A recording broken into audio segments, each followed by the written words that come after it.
ఉత్తరాంధ్ర ఆడబిడ్డ Botsa ఝాన్సీకి CM YS Jaganmohan Reddy Visakha ఎంపీగా పోటీ చేసే అవకాశం కల్పించారు. ఇప్పటికే ఆమె అన్ని పార్టీల కంటే ముందుగానే ప్రచారంలోకి దూసుకువెళ్తున్నారు. ప్రచారానికి ప్రజల నుండి స్పందన ఏ విధంగా లభిస్తుంది అనే విషయాలు మనతో మాట్లాడడానికి ఝాన్సీ గారు ఉన్నారు. మేడం చెప్పండి మేడం, మీరు ప్రచారంకి వెళ్తున్నారు కాబట్టి అక్కడి నుండి ప్రజల నుండి స్పందన ఏ విధంగా లభిస్తుంది? అలాగే రోడ్ షోలు కూడా నిర్వహిస్తున్నప్పుడు ఎటువంటి స్పందన లభిస్తుంది? ఎక్కడికి వెళ్ళినా ఈరోజు ముఖ్యమంత్రి గారు పుట్టినూరికి పుట్టినగడ్డకి ఈరోజు సర్వీస్ చేయడానికి ఒక అవకాశం, ఈరోజు ఎంపీగా పోటీ చేయడానికి విశాఖ ఆడపడుచుగా నాకు అవకాశాన్ని కల్పించారు. మరి దీన్ని నేను ప్రత్యేకంగా ముఖ్యమంత్రి గారు జగన్మోహన్ రెడ్డి గారికి కూడా ధన్యవాదాలు తెలియజేస్తూ మీ ద్వారా ప్రత్యేకించి ఎక్కడికి వెళ్ళినా సరే ఈవేళ ముఖ్యమంత్రి గారు చేస్తున్న కార్యక్రమాలు అటు సంక్షేమం అవనండి, అభివృద్ధి అవనండి, ఈరోజు స్వచ్ఛందంగా ప్రజలు మేము మీ వెంటున్నాం, జగనన్న మాకు కావాలి రావాలని చెప్పేసి వారు ఎక్కడికి వెళ్ళినా సరే బ్రహ్మరథం పడుతున్నారు. వారు వాలంటరీగా వస్తున్నారు. మేము ఉన్నామమ్మా, మేము గెలిపిస్తాం, మా జగనన్న కావాలి, మళ్ళీ మాకు ఈ సంక్షేమం కావాలి, మా పిల్లలు బాగుండాలి, మా కుటుంబాలు బాగుండాలని అడుగుతున్నారు.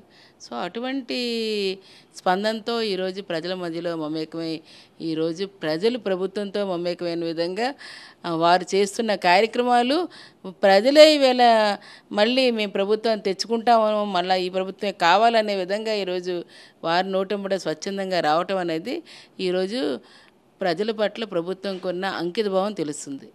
మేడం, అసలు ఉత్తరాంధ్రలో అభివృద్ధి అనేది జరగలేదని తెలుగుదేశం పార్టీ నాయకులు చెప్తున్నారు. వారికి మీరు ఏం సమాధానం చెప్తారు మేడం?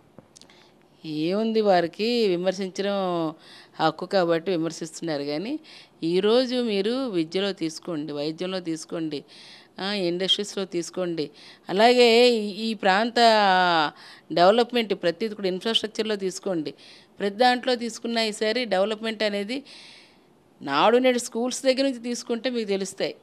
కోట్లాది రూపాయలతో ఒక్కొక్క స్కూల్ భవనాన్ని కూడా ఈరోజు సంపూర్ణంగా కావాల్సిన అత్యాధునికంగా వీళ్ళ క్లాస్ రూమ్స్, అంతేకాకుండా ఈవేళ వాళ్ళ పిల్లలకి బైజూస్ లాంటి అడ్వాన్స్డ్ కోర్సెస్తో కూడా వాళ్ళకి పాఠాలు చెప్పించడం, అంతేకాకుండా వాళ్ళ ల్యాప్టాప్ లాంటివి కూడా వాళ్ళకి ఇచ్చి వారికి సంబంధించి ఈరోజు ప్రతి ఒక్కరికి కూడాను ఈ అనేకమైన అడ్వాన్స్డ్ కోర్సెస్ కూడా ఈవేళ వచ్చిన వాటిని కూడా తెలుసుకునేటట్టుగా చేయటం, ఆంగ్లంలో బోధన పెట్టడం, అదే కాకుండా టీచర్స్కి కూడా దానికి ప్రత్యేకించి తర్ఫీదు ఇచ్చి వాళ్ళకి ఇంకా స్టూడెంట్స్కి చెప్పడానికి ఆ క్వాలిటీ ఎడ్యుకేషన్ ఈరోజు తీసుకొచ్చి ఇవ్వడంతో పాటు ఒక్క రూపాయి కూడా తల్లిదండ్రులకి వారికి ఆర్థిక భారం పడకుండా పూర్తి స్థాయిలో ఈరోజు అన్నీ కూడా ప్రభుత్వమే ఇస్తూ ఉచితంగా పిల్లలకి ఈరోజు పిల్లలు విద్య మీద పెట్టుబడి పెట్టి ఈరోజు ప్రధానమైన దాన్ని రానున్న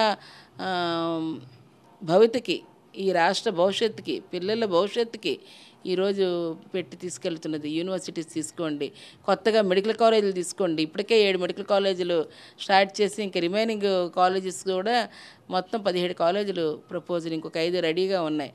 మిగిలినవి మొత్తం 17 కాలేజీలు ఈరోజు మెడికల్ కాలేజీలు, అలాగే ఇంజనీరింగ్ కాలేజీలు తీసుకోండి, యూనివర్సిటీస్ కొత్త యూనివర్సిటీస్ తీసుకోండి, అలాగే అనుబంధమైనవి యూనివర్సిటీకి అనుబంధంగా ఉన్న సెంటర్స్ తీసుకోండి, జేఎన్టీయూ లాంటివి అలాంటివి కూడా అనుబంధంగా ఉన్నవి తీసుకోండి. మరి వీటన్నిటిని పక్కిస్తూ ఐఐఎం లాంటి వాటికి కూడా ఈరోజు మరి శ్రీకారం చుట్టారంటే దానికి సంబంధించిన ఏదైతే కావాలో డెవలప్మెంట్కి అవసరమైన సైటు, దానికి అవసరమైనంత రాష్ట్ర ప్రభుత్వం ఇవి లేవబట్టే అవన్నీ రావడానికి కూడా అవకాశం కలిగించడం, ఇలాంటివన్నీ తీసుకొని ఇవ్వడంతో పాటు ఇంకా పోర్టుల గురించి, ఈవేళ పోర్టులు ఏవైతే ఉన్నాయో మన తీర ప్రాంతం ఎక్కువ, మత్స్యకార సోదరులు ఎక్కువ కుటుంబాలు ఉన్న ఇటువంటి ప్రాంతం ఉత్తరాంధ్రలోని వారు కీలకంగా వారికి వృత్తి అదే, దాని మీద జీవనాధారం కూడా ఉండేది అదే. అట్లాంటి దానికి ఈవేళ వాళ్ళ ప్రాణానికి ఇంకా భద్రత కల్పించుకునే విధంగా ఈవేళ దానికి అవకాశం జట్టీలు లాంటివి ఏర్పాటు చేయటం, అలాగే ప్రత్యేకించి వారికి పోర్టులు కూడా ఈవేళ ఏర్పాటు చేయటం, ఇక్కడ ఎగుమతులు దిగుమతులతో పాటు పోర్టుల వల్ల వీళ్ళు చాలామందికి ఉపాధి అవకాశాలు, అలాగే ఈరోజు షిప్ వేస్ కూడా దానివల్ల ఫ్రైట్ కారిడార్ దాన్ని కూడా ఈవేళ మనకి రెవెన్యూ పెంచుకునే దిశగా వెళ్ళటం, ఇలాంటివంటి చాలామందికి ఇలాంటి అవకాశాలతో వెళ్ళడం ఒక పక్కనే. ఇంకో పక్కన చూసుకుంటే వీళ్ళ టూరిజం డెవలప్మెంట్లు ఇప్పటికే beach tourism, eco tourism, temple tourism, medico tourism ఇట్లాంటివన్నీ కూడా ఈరోజు చేసుకుంటూ వెళ్తున్న దాంట్లో ప్రత్యేకించి మన ప్రాంతంలో తీసుకుంటే బీచెస్ ఇప్పుడు మనకున్న ఈ ఏరియా అంతా వైజాగ్లోని 10 సుందరీకరణమైన బీచ్లని ఈవేళ డెవలప్ చేశారు. వచ్చిన సందర్శకులకు అందరికీ ఒక ఆహ్లాదకరమైన వాతావరణాన్ని ఏర్పాటు చేశారు.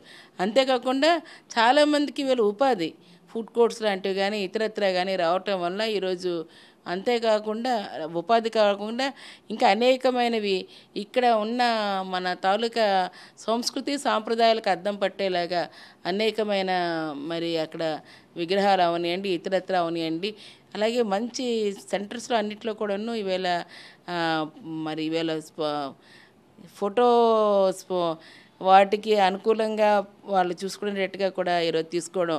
అంతేకాకుండా ప్రతి దగ్గర కూడా రోడ్స్ ఇవాళ చూసుకుంటే అన్ని రోడ్లన్నీ కూడా వైండింగ్తో పాటు దాంతో అండర్ డ్రైనేజీలతో పాటు ప్రత్యేకించి ఇవాళ 6 లేన్ రోడ్స్ కూడా తీసుకొని చేయటం. ఫ్లైఓవర్లు 12 ఫ్లైఓవర్స్ కూడా ఈరోజు ఏర్పాటు చేసి దానికి సంబంధించి ఇవ్వటం. అంతేకాకుండా పోర్టు నుంచి భోగాపురం వరకు భీమిలి మీదుగా ఈవేళ మరి అటువంటి మెట్రో రైలు లాంటి దాన్ని కూడా ఈవేళ ప్రపోజల్ చేసి దానికి అవసరమైన వాటిని కూడా సమాయత్తం చేయటం. ఇవన్నీ డెవలప్మెంట్ కాదా అని అడుగుతున్నాను. ఇలాంటి వాటితో పాటు ఇంకా ఐటీ సజ్జ ఒక పక్కని అలాగే ఇనార్బిటాల్ మాల్ లాంటి దాన్ని తీసుకొచ్చి ఒక పక్కని ఇంకొకటి ప్రత్యేకించి ఐటీకి సంబంధించి కూడా వేరే మరి వీళ్ళ గ్లోబల్ ఇన్వెస్టర్స్ కూడా వీళ్ళ పెట్టుబడులు పెట్టి ఇక్కడికి వచ్చి ప్రతిపాదించి వీళ్ళ ఇక్కడ పెడతామని చెప్పిన దానికి అవసరమైన సైట్స్ అన్నీ కూడా ఈరోజు వాళ్ళకి అవైలబిలిటీ వాళ్ళకి అవసరమైనవన్నీ కూడా ఇవ్వటం. ఇంకో పక్కని ఫార్మాస్యూటికల్స్ వాటికి సంబంధించి దానికి అవసరమైనవి ఇచ్చి కొత్త వచ్చి ఈరోజు పెట్టుకోవడానికి అవకాశం కల్పించి ఇండస్ట్రీ డెవలప్ చేయటం. ఇవన్నీ ఒక పక్కన CGHS లాంటివి కూడా సెంట్రల్ గవర్నమెంట్ హెల్త్ స్కీమ్ లాంటిది కూడా ఇక్కడ తీసుకొచ్చి ఈరోజు ఏర్పాటు చేసి పెట్టడం. దాని ద్వారా ఏదైతే ఉన్నాయో సెంట్రల్ గవర్నమెంట్ టీమ్స్ అన్న 75 పైగా ఉన్న ఆఫీసుకు సంబంధించిన ఉద్యోగస్తులు కూడా ఉన్నారు. వాళ్ళందరికీ వీళ్ళ హెల్త్ స్కీమ్ అందేటట్టుగా ఇవన్నీ ప్రభుత్వం సైటు ఇచ్చిన దాన్ని ఇవాళన్నీ ఆ సెంటర్స్ని కూడా తీసుకొచ్చి కేంద్ర ప్రభుత్వం తేవాల్సిన వాటిని కూడా ఫైట్ చేసి ఇక్కడ తెచ్చిపెట్టినవి. ఇలాంటివన్నీ ఇవి డెవలప్మెంట్ కాదా, ఇవి చేసినవి కాదా అని అంటున్నాను. ఇంకేవి కాకుండా హాస్పిటల్స్లో ఈవేళ మెడికో టూరిజంలో తీసుకోండి మీరు. ఆరులోవాలోని ఈవేళ ప్రతి సూపర్ స్పెషాలిటీ కార్పొరేట్ హాస్పిటల్స్ లాంటివన్నిటినీ PPT మోడ్లో ఈవేళ ఏర్పాటు చేసి ఇవ్వడం. సైట్లు అవన్నీ వారికి అందుబాటులోనే అవైలబిలిటీ ఇవ్వడంతో పాటు వారితో ఎస్టాబ్లిష్ చేసిన చాలామందికి ఉపాధి పారామెడికల్ కానీ మెడికల్ వైజ్గా కానీ డాక్టర్స్కే కానీ ఫార్మాస్యూటికల్స్కి కానీ వీటందరికీ కూడా ఉపాధి అవకాశాలు ఒక పక్కన ఇవ్వడం. ఇంకో పక్కటి వైద్యంలోని ఈరోజు ఆరోగ్యశ్రీ ద్వారా ఇస్తున్న ఒక్కొక్క కుటుంబానికి 25 లక్షల రూపాయలు అవసరమైనవి. ఆ కుటుంబంలో అవసరమైతే మరి 3000 డిసీజులకు సంబంధించిన వాటిని వీళ్ళ ట్రీట్మెంట్ కోసం ఈవేళ ప్రభుత్వం ఏర్పాటు చేసి ఇచ్చినవి. దాంతోపాటు ఉన్న హాస్పిటల్స్ 100 బెడెడ్ ఉంటే దాన్ని 200 బెడెడ్స్ కింద 50 బెడ్స్ 100 బెడెడ్ కింద అప్గ్రేడ్ చేయటం. ప్రతి చోట కూడా ఈవేళ వెల్నెస్ సెంటర్లు పెట్టడం, RBK సెంటర్లు పెట్టడం. అంటే ఇవన్నీ డెవలప్మెంట్కి సంబంధించిన గ్రామ సచివాలయాలు ఈవేళ వార్డు సచివాలయాలు ఇవి వాటిని ఈవేళ ప్రజలకి ₹1 కూడా వాళ్ళ జేబులోది ఈవేళ ఎవరికి మరి ఇచ్చే పరిస్థితి దళారుల ప్రమేయం లేకుండా ఎవరికి ఇచ్చే పరిస్థితి కాకుండా నేరుగా ప్రజలకు అందేటట్టుగా ఈరోజు ప్రభుత్వ పరంగా వాళ్ళకు చేయవలసిన ఏ సర్టిఫికేట్స్ అయినా సరే ఇమీడియట్గా మరి ప్రజలను తిప్పకుండా ప్రజల ముందుకే వీళ్ళు పరిపాలన చేసి వీళ్ళు ఇవ్వటం. వాలంటీర్ ద్వారా వీళ్ళు పెన్షన్ లాంటివి ఇవ్వటం. ఇలాంటివన్నీ కూడాను ఒక్కసారి ఇవి డెవలప్మెంట్ కాదా, ఉపాధి కాదా, ఉద్యోగ అవకాశాలు కాదా? మరి ప్రతిపక్షానికి ఇవి కనబడదా? ఎందుకు కనబడుతుంది? వాళ్ళు ఉండేటప్పుడు చేయలేనివి ఈరోజు చేస్తుంటే ఎక్కడ జగన్మోహన్ రెడ్డి గారు ప్రజల మనిషిగా వీరు ప్రజల మధ్యలో ముద్ర వేసుకుని ఉన్నారని చెప్పేసి ఆ భయం పట్టుకొని ఓడలేక మధ్య మీద ఏడ్చినట్టుగా ఈరోజు ప్రతిపక్షం డెవలప్మెంట్ ఏదని అంటారు. వారికి ఇవన్నీ డెవలప్మెంట్ మీద కనిపించలేదంటే ఒక్కసారి వెనక్కి తిరిగి చూసుకోవాలని చెప్పేసి నేనైతే మిమ్మల్ని మీ ద్వారా కోరుతున్నాను. మేడం, విశాఖను పరిపాలనా రాజధానిగా అడ్డుకుంటున్న కూటమి నేతలకు ఇక్కడ ఓటు అడిగే హక్కు ఉందని మీరు అనుకుంటున్నారు? కూటమి అసలు వాళ్ళ హక్కుని పూర్తిగా కోల్పోయారు.